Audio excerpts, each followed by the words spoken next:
Matric result को नहीं पिलांको मध्यरे आलोचना और आशंका भरी रही।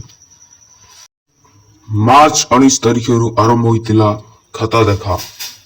एही वर्ष 55 मूल्यायन केन्द्र रे खाता देखा होइतिला, जेउथिरे 20,000 शिक्षक शिक्षयित्री एवं कर्मचारी नियोजित।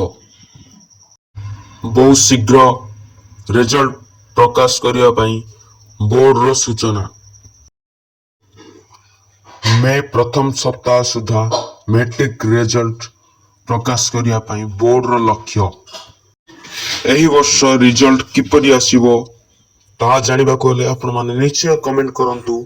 मु ता ऊपर वीडियो नै कि आसी जीवी। वर्तमान पर्यंत कोनोसी एग्जैक्ट डेट पब्लिश होई नै। जदि कोनोसी भी जरूरी सूचना आसे आपण मानकु शीघ्र जणाई देबी। तेणु चैनल टी को सब्सक्राइब करी रखंतु एवं लाइक बटन टी को दबाई दियंतु। बोर्ड सभापति सूचना दैछंती जा मे प्रथम सप्ताह सुधा रिजल्ट प्रकाश करिया पई। धन्यवाद।